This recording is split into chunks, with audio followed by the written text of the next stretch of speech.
அன்பார்ந்த தோழர்களே, என் உயிரின் உயிரான விடுதலை சிறுத்தைகளே, அனைவருக்கும் அன்பு கலந்த வணக்கத்தை தெரிவித்துக் கொள்கிறேன். ஏப்ரல் 14 புரட்சியாளர் அம்பேத்கர் அவர்களின் பிறந்த நாள்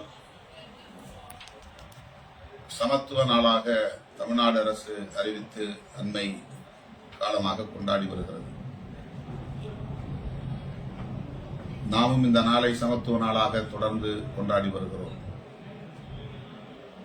நம்முடைய வேண்டுகோளை ஏற்று தமிழ்நாடு அரசு இந்த அறிவிப்பை செய்தது என்பதை இன்றைக்கும் நாம் நன்றி உணர்வோடு சுட்டிக்காட்ட விரும்புகிறோம். நம்மை எல்லாம் மனிதர்களாய் தலைநிமிர வைத்த நம்முடைய மகத்தான தலைவர் புரட்சியாளர் அம்பேத்கர் அவர்கள் சமத்துவத்திற்கான போராட்டத்தை முன்னெடுத்தவர். அதை ஒரு புரட்சிகர இயக்கமாக பரிணாமம் பெறச் செய்தவர். அரசமைப்பு சட்டம் சமத்துவத்தை அடிப்படை கோட்பாடாக கொண்டு உருவாக்கப்பட்டிருக்கிறது. நம்முடைய அனைத்து போராட்டங்களும் சமத்துவத்தை நோக்கியே. ஆண்களுக்கும் பெண்களுக்கும் இடையில் இருக்கிற பாகுபாடு களையப்பட வேண்டும். சாதியின் பெயராலும் மதத்தின் பெயராலும் உள்ள உயர்வு தாழ்வு என்கிற பாகுபாடு களையப்பட வேண்டும். மனித உணர்வுகள் மதிக்கப்பெற வேண்டும். மனிதனுக்கு மனிதன் சகோதரத்துவத்தோடும் சமத்துவத்தோடும் வாழ வேண்டும் என்கிற ஒரு மகத்தான இலக்கை நோக்கி நாம் பயணித்துக் கொண்டிருக்கிறோம். புரட்சியாளர் அம்பேத்கர், தந்தை பெரியார், மாமேதை மார்க்ஸ் ஆகிய மாமனிதர்களின் அந்த கோட்பாட்டு வழியில் இயங்கிக் கொண்டிருக்கிறோம். மதுரையில் நாம் முதலில் இந்த இயக்கத்தை வழிநடத்த தொடங்கிய காலத்தில் ஆண்டுதோறும் ஏப்ரல் 14 அன்று சிறுத்தைகள் கொண்டாடும் சித்திரை திருவிழா, சிறுத்தைகள் அணிவகுப்பு என்கிற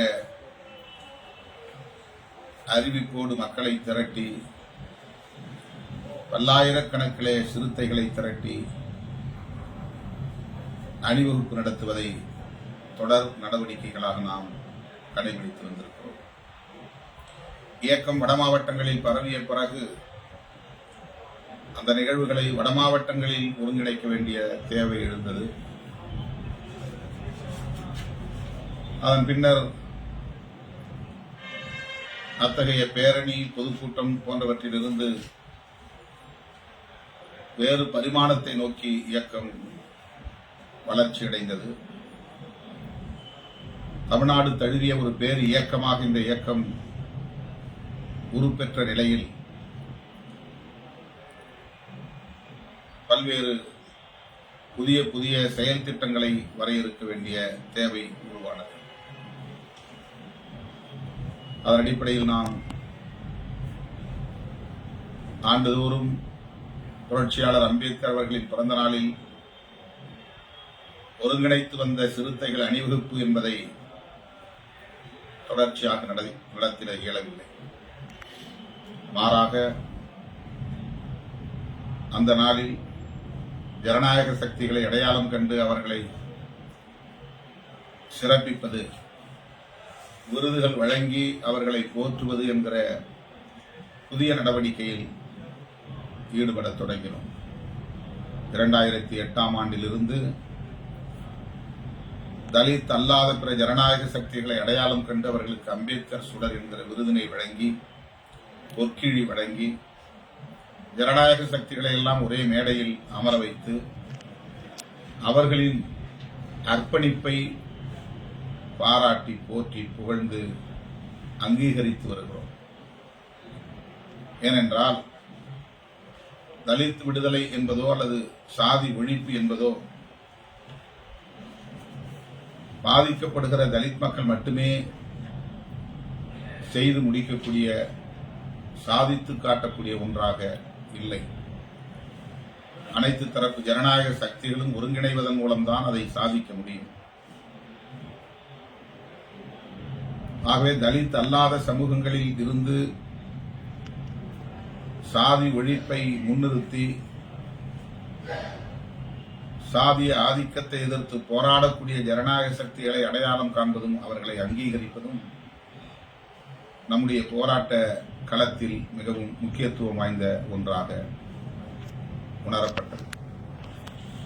அதன் அடிப்படையில் தான் ஒவ்வொரு ஆண்டும் ஏப்ரல் 14 அன்று தலித் அல்லாத ஜனநாயக சக்திகளுக்கு அம்பேத்கர் சுடர் விருது வழங்குவதை வாடிக்கையான நிகழ்வாக நாம் நடத்தி வருகிறோம். அம்பேத்கர் சுடர் விருது மட்டுமின்றி புரட்சியாளர் அம்பேத்கர் அவர்களைப் போலவே இந்த களத்தில் சமத்துவத்திற்காக தம் வாழ்வை ஒப்படைத்துக் கொண்ட மாமனிதர்களையும் அடையாளப்படுத்தக்கூடிய நிகழ்வுகளாக அவற்றை நாம் மேலும் செழுமைப்படுத்தி இருக்கிறோம். பகுத்தறிவு பகலவன் தந்தை பெரியார், மாமேதை கார்ல் மார்க்ஸ், பண்டிதர் அயோத்திதாசர், பெருந்தலைவர் காமராஜர், கண்ணிய தமிழர் காயிதே மில்லத் ஆகிய தலைவர்களின் பெயர்களில் விருதுகள் அறிவித்து அந்த தலங்களில் களப்பணி ஆற்றி வருகிற சான்றோர் பெருமக்களை அடையாளம் கண்டு அவர்களுக்கும் விருதுகளை வழங்கி சிறப்பித்து வருகிறோம்.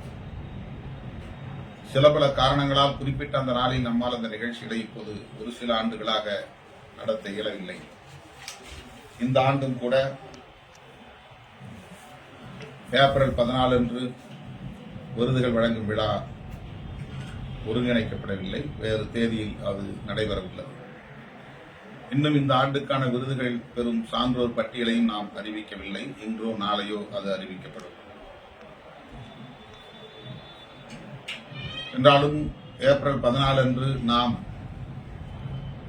புரட்சியாளர் அம்பேத்கர் அவர்களின் திருவுருவச் சிலைகளுக்கு மாலை அணிவித்து வீர வணக்கம் செலுத்த வேண்டும், சமத்துவ நாள் உறுதிமொழி ஏற்க வேண்டும். இந்த பணிகளை ஒருங்கிணைப்பதற்கு மாவட்ட நிர்வாகத்துடன் இதர மாவட்ட பொறுப்பாளர்கள் ஒன்றுபட்டு செயல்பட வேண்டிய தேவையை உணர்த்துவதற்காகத்தான் முகநூல் நேரலையில் உங்களை நான் இப்போது தொடர்பு கொண்டிருக்கிறேன். கடந்த ஆண்டு 2023ஆம் ஆண்டு, 24ஆம் ஆண்டு ஆகிய இரு ஆண்டுகளிலும் பல்வேறு நிகழ்ச்சிகளை நாம் ஒருங்கிணைத்திருக்கிறோம். அணிவகுப்பு 23ஆம் ஆண்டு நடத்தியிருக்கிறோம். இந்த ஆண்டு நாம் ஒரு வரலாற்று பதிவை விடுதலை சிறுத்தைகளின் அரசியல் வரலாற்றில் ஒரு முக்கியமான பதிவை செய்திருக்கிறோம். விடுதலை சிறுத்தைகள் கட்சி இன்றைக்கு ஒரு மாநில கட்சியாக தேர்தல் ஆணையத்தால் அங்கீகரிக்கப்பட்டிருக்கிறது. இந்த அங்கீகாரத்தை நாம் ஊர்தோறும் கொண்டாடி இருக்க வேண்டும்.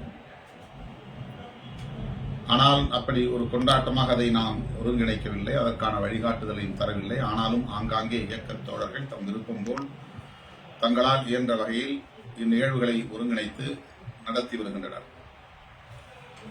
விழுப்புரம் நாடாளுமன்ற தொகுதியிலே விழுப்புரம் மாவட்டத்தின் சார்பில் இந்த அங்கீகார வெற்றி விழா கொண்டாடப்பட்டது. அதனைத் தொடர்ந்து மகளிர் விடுதலை இயக்கத்தின் சார்பில் திருவண்ணாமலையிலே தேர்தல் அங்கீகார வெற்றி விழா, மகளிர் கொண்டாட்டம் என ஒருங்கிணைக்கப்பட்டு பல்லாயிரக்கணக்கான பெண்கள் பங்கேற்ற ஒரு மகத்தான நிகழ்வாக அதை நாம் நடத்தி முடித்திருக்கிறோம். அதனைத் தொடர்ந்து வருகிற மே 6ஆம் தேதி சிதம்பரத்தில் இதே வெற்றி விழா நிகழ்வை நாம் நடத்த திட்டமிட்டிருக்கிறோம். அதற்கான ஏற்பாடுகள் நடைபெற்று வருகின்றன. இந்த சூழலில் புரட்சியாளர் அம்பேத்கரின் பிறந்த நாளான ஏப்ரல் 14 சமத்துவ நாளில் ஓரிரு நாள் இடைவெளியில்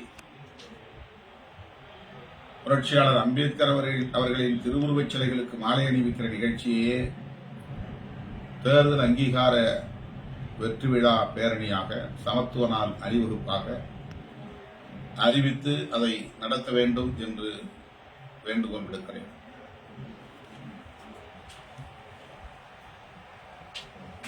இப்போது நாம் வக்ஃபு திருத்த சட்டத்தை எதிர்த்து தமிழ்நாடு முழுவதும் கண்டன ஆர்ப்பாட்டங்களை நடத்தியிருக்கிறோம். சென்னையிலே நடைபெற்ற ஆர்ப்பாட்டத்தில் நான் பங்கேற்று உரையாற்றினேன். அதேபோல் எல்லா பொறுப்பாளர்களும் ஆங்காங்கே மாவட்ட வாரியாக ஒருங்கிணைக்கப்பெற்ற அந்த ஆர்ப்பாட்டத்தில் பங்கேற்றனர். அதனைத் தொடர்ந்து இப்போது தமிழ்நாடு தழுவிய ஒரு நிகழ்வாக இதை ஒருங்கிணைக்க வேண்டும் என்பதற்காக ஒருங்கிணைப்பாளர்கள் மேலிடத்திலிருந்து ஒருங்கிணைப்பாளர்கள் நியமிக்கப்படுகின்றனர். இதில் சில பெயர்கள் விடுபட்டிருக்கலாம். விடுபட்டவர்கள் இந்த முறை நமக்கு இல்லை, அடுத்த முறை அந்த வாய்ப்பு அமையும் என்று எடுத்துக்கொள்ள வேண்டுமே தவிர இதை ஒரு மதிப்பீட்டுக்கான அளவுகோலாக கொள்ளக்கூடாது. பட்டியலிலே இடம்பெற்றவர்கள் மட்டும்தான் முக்கியத்துவம் பெற்றவர்கள், பட்டியலில் இடம்பெறாதவர்கள் முக்கியத்துவம் அற்றவர்கள் என்ற உணர்வு மேலோங்கக்கூடாது. இதையெல்லாம் மிக சாதாரணமாக எடுத்துக்கொண்டு கடந்து செல்ல வேண்டும். ஆற்ற வேண்டிய பணிகள் ஏராளம் இருக்கின்றன. எந்த கமிட்டியை போட்டாலும் அந்த கமிட்டியில் ஏன் என் பெயர் இல்லை என்று கேள்வி எழுப்புவதே ஒரு நடைமுறையாக இருந்து வருகிறது. எல்லா குழுக்களிலும் நாம் அந்த குறிப்பிட்ட சில நபர்களை மட்டுமே பதிவு செய்ய இயலாது. இது ஒரு சுழற்சி முறையிலே மாறி மாறி வர வேண்டும் என்பதை ஒரு ஜனநாயக புரிதலாக கருத வேண்டும். சுழற்சி முறையில் ஒருவருக்கு இந்த முறை இல்லை என்றால் அது அடுத்தவருக்கு இன்னொரு முறை என்ற அந்த புரிதல் மிக முக்கியமானது. எனவே இந்த பட்டியலில் சில பெயர்கள் விடுபட்டிருக்கலாம். அது தெரிந்தே நடப்பதல்ல. அது அப்படி விடுபட்டிருந்தால் தோழர்கள் அதை பொறுத்தருள வேண்டும். அவரவர் எந்த மாவட்டத்தில் இருந்து பணியாற்றுகிறீர்களோ அந்த மாவட்டத்தில் நடைபெறுகிற நிகழ்வுகளில் பங்கேற்க வேண்டும்.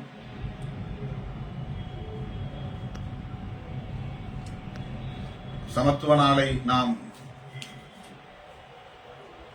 எவ்வாறு கொண்டாட வேண்டும் என்பது அனைவரும் அறிந்த ஒன்று, புதிதாக நான் சொல்ல வேண்டியதில்லை. புரட்சியாளர் அம்பேத்கரின் திருவுருவச் சிலையை நோக்கி ஒரு அணிவகுப்பாக நாம் செல்லலாம். இன்றைக்கு அதற்கான அனுமதிக்கு நீங்கள் காவல்துறையினரிடம் கோர வேண்டும், அனுமதி கோர வேண்டும். ஏற்கனவே பல மாவட்டங்களில் அனுமதி பெற்று அதற்கான ஏற்பாடுகளை செய்து வருகிறார்கள் என்பதை அறிவேன். ஒரு குறிப்பிட்ட இடத்திலிருந்து தொடங்கி அம்பேத்கர் சிலை வரையில் அணிவகுப்பாக சென்று புரட்சியாளர் அம்பேத்கர் திருவுருவச் சிலைக்கு மாலை அணிவித்து வீரவணக்கம் செலுத்திவிட்டு சிலை முன்பாக நின்று வரிசையில் நின்று 2 வரிசையாகவோ 3 வரிசையாகவோ அல்லது ஒரு வட்டமாகவோ நின்று ஒருவர் சொல்ல மற்றவர்கள் திரும்பச் சொல்ல சமத்துவ நாள் உறுதிமொழியை ஏற்க வேண்டும். அதன் பிறகு அனைவரும் கலைந்து செல்ல வேண்டும். சிலை இல்லாத மாவட்டங்களில் ஏதேனும் ஒரு பொது இடத்தை தேர்வு செய்து அங்கே புரட்சியாளர் அம்பேத்கருடைய திருவுருவ படத்தை டிஜிட்டல் பேனர் மூலமாக கூட நீங்கள் பெரிதாக 8 அடி உயரத்திலே தயார் செய்து அதை அங்கே வைத்து மாலை அணிவித்து மலர் தூவி அதன் முன்னால் நின்று சமத்துவ நாள் உறுதிமொழியை ஏற்க வேண்டும். அமைதியான முறையில் நடைபெற வேண்டும். கட்டுப்பாடாக நடத்த வேண்டும். ஒற்றுமையாக இருந்து இந்த நிகழ்வுகளை ஒருங்கிணைக்க வேண்டும். புரட்சியாளர் அம்பேத்கர் அவர்கள் திருவுருவச் சிலை அல்லது திருவுருவப் படங்கள் இல்லை என்கிற நிலையிலும் கூட கட்சி அலுவலகத்திலே சில தோழர்கள் வீதியிலே இல்லாவிட்டாலும் அலுவலகத்திலே வைத்து எளிதாக எளிமையான முறையிலே சமத்துவ நாள் உறுதிமொழியை ஏற்க வேண்டும். காலையோ மாலையோ அதை நீங்கள் உங்கள் வசதிக்கு ஏற்ப முடிவு செய்ய வேண்டும். அதற்கு முதலில் நீங்கள் செய்ய வேண்டியது இந்த மேலிட பொறுப்பாளர்கள் உடனடியாக அந்த மாவட்ட செயலாளர்கள் அனைவரையும் தொடர்பு கொள்ள வேண்டும். ஒருங்கிணைந்த மாவட்டத்திற்கு 2 பேர் என்று மேலிடத்து பொறுப்பாளர்களை நாம் நியமிக்கிறோம். அந்த மாவட்டத்தில் உள்ள மாவட்ட செயலாளர்கள் 5 பேரோ 4 பேரோ 3 பேரோ அவர்கள் அனைவரையும் தொடர்பு கொண்டு அந்த ஏற்பாடுகளை செய்ய வேண்டும் என்று வழிகாட்ட வேண்டும். மாவட்ட பொறுப்பாளர்கள், கட்சியின் பொறுப்பாளர்கள், துணைநிலை அமைப்புகளின் பொறுப்பாளர்கள், அங்குள்ள மூத்த பொறுப்பாளர்கள், மகளிரணி உட்பட அத்தனை துணைநிலை அமைப்புகளின் பொறுப்பாளர்கள் அனைவருக்கும் அந்த மாவட்ட செயலாளர்களின் வழியாக தகவல் சொல்ல வேண்டும். எப்போதும் கட்சியின் அடையாளத்தோடு எந்த நிகழ்விலும் பங்கேற்க வேண்டும். கொடியேந்தி அணிவகுப்பில் பங்கேற்கலாம் அல்லது கொடி துண்டு மஃப்லர் கழுத்தில் அணிந்து கொண்டு அந்த நிகழ்ச்சியில் பங்கேற்க வேண்டும். குறிப்பிட்ட நேரத்தில் ஒன்று கூடி குறிப்பிட்ட நேரத்தில் புரட்சியாளர் அம்பேத்கர் அவர்களுக்கு வீரவணக்கம் செலுத்திவிட்டு உறுதிமொழியை ஏற்க வேண்டும். எனவே இந்த நிகழ்வை சிறப்பான முறையிலே நீங்கள் ஒருங்கிணைத்து வெற்றிகரமாக நடத்துவீர்கள் என்கிற நம்பிக்கை இருக்கிறது. ஏப்ரல் 14 அன்று மாலை நிகழ்வு பெங்களூரிலே அம்பேத்கர் சிலை திறப்பு விழா நடைபெறுகிறது. அங்கே துணை முதல்வர், காங்கிரஸ் கட்சியின் தேசிய தலைவர் உள்ளிட்ட பலர் பங்கேற்க இருக்கிற நிகழ்வு. அந்த நிகழ்வில் நானும் சிறப்பு அழைப்பாளராக பங்கேற்க இருக்கிறேன். காலையில் சென்னையிலே ஒருங்கிணைக்கிற நிகழ்ச்சியில் பங்கேற்று அதன் பின்னர் மாலை விமானம் பிடித்து நான் பெங்களூர் செல்ல இருக்கிறேன். கேரளாவில் கோழிக்கோடு பகுதியிலே ஏப்ரல் 8ஆம் தேதியிலிருந்து ஏப்ரல் 14ஆம் தேதி வரையில் ஒரு வாரம் சமத்துவ வாரம் கொண்டாடப்படுகிறது. இளம் சேக்குவேரா அந்த நிகழ்வுகளில் பங்கேற்கிற நிகழ்வாக அது ஒருங்கிணைக்கப்படுகிறது. ஆந்திரா, தெலுங்கானா ஆகிய பகுதிகளிலும் விடுதலை சிறுத்தைகள், கர்நாடகா ஆகியவற்றிலும் புரட்சியாளர் அம்பேத்கர் பிறந்த நாளை சமத்துவ நாளாக கொண்டாட இருக்கின்றனர்.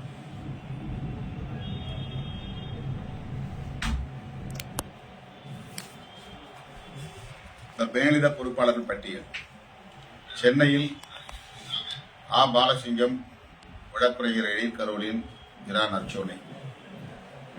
திருவள்ளூரில் நீலவானத்து நிலவன், இரா. செல்வம். காஞ்சிபுரம் பனையூர் பாபு எம்எல்ஏ, வழக்கறிஞர் தா. பார்வேந்தன். செங்கல்பட்டு சூகா விடுதலை செழியன், வா. வடச்செழியன். கடலூர் மா. செந்தனை செல்வன் எம்எல்ஏ, சிபிச்சந்தர். விழுப்புரம் து. ரவிக்குமார் எம்பி, வழக்கறிஞர் சேரலாதன். மதுரை ஏ. சி. பாவரசு, ஆ. செல்லப்பாண்டியன். தருமபுரி நீல சந்திரகுமார், கோமுநந்தன். வேலூர் வழக்குரைஞர் கௌதமன் கோபு, வெளிச்சம் பிரவீன் சந்தர். தேனி பே. ஆர்களரசு, கா. கண்ணதாசன். கோவை கு. க. பாவலன், நாசா. இளவரசன். திருப்பத்தூர் வன்னி அரசு, வழக்கறிஞர் சிவச்செல்லப்பாண்டியன். நாகை ஆரூர் ஷானவாஸ் எம்எல்ஏ, பூவிழியன். திண்டுக்கல் வே. கனியமுதன், சே. வேலுச்சாமி. தூத்துக்குடி மு. கலைவேந்தன், தமிழ்குட்டி. விருதுநகர் வழக்குரைஞர் வில்லவன் கோதை, இரா. பாண்டியம்மாள். சேலம் தகடூர் தமிழ்ச்செல்வன், அரக்கோணம் கௌதமன். தஞ்சாவூர் வழக்குரைஞர் ச. ரஜினிகாந்த், கவிஞர் வெண்ணிலவன். திருச்சி கவிஞர் கி. இளமாறன், அர. அப்துல் ரஹ்மான். மயிலாடுதுறை புதுவை பாவாணன், சவுதி ராஜ்குமார். சிவகங்கை மோ. எல்லாளன், தா. மாலி. கிருஷ்ணகிரி கி. கோவேந்தன், சி. கனியமுதன். அரியலூர் வழக்குரைஞர் தி. சா. திருமார்வன், வழக்குரைஞர் மு. பே. செல்வநம்பி. ராணிப்பேட்டை அப்துல் நாசர், வழக்குரைஞர் சித்தார்த்தன். ஈரோடு வளவன் வாசுதேவன், சேலம் ஆ. வசன். கன்னியாகுமரி இரா. தமிழ்வாணன், கரும்பாலை ஆ. போஸ். தென்காசி சோசு தமிழினியன், நா. செல்லதுரை. திருவாரூர் குடந்தை தமிழினி, என். டி. இடிமுரசு. கள்ளக்குறிச்சி மா. சங்கத்தமிழன், கடலூர் சா. பாவாணன். திருவண்ணாமலை வழக்குரைஞர் பா. தாமரை செல்வன், கோலூர் செல்வம். பெரம்பலூர் வழக்குரைஞர் சா. விவேகானந்தன், பே. அன்பானந்தம். புதுக்கோட்டை இரா. கிட்டு, சதா. சிவகுமார். நெல்லை Alangai Selva Arasu, M. C. Karthik. Ramanathapuram S. S. Balaji MLA, சஜன்பராஜ்.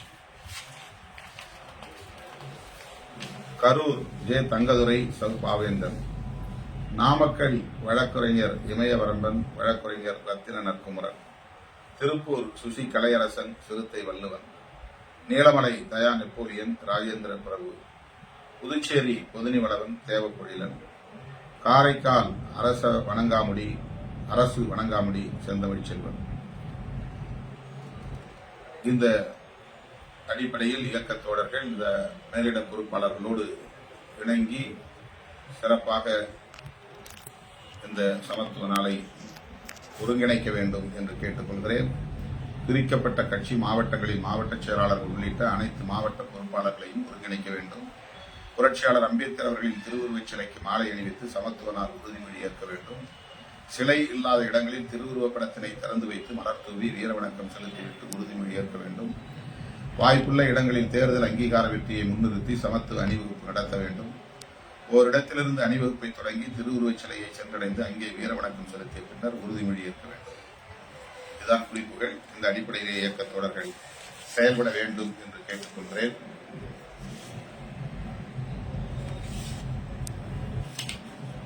மே 5ஆம் தேதி வணிகரணி சார்பில் கோயம்பேடு பகுதியில் தேர்தல் அங்கீகார விழா ஒருங்கிணைக்கப்படுகிறது என்பதையும் தெரிவித்துக் கொள்கிறேன்.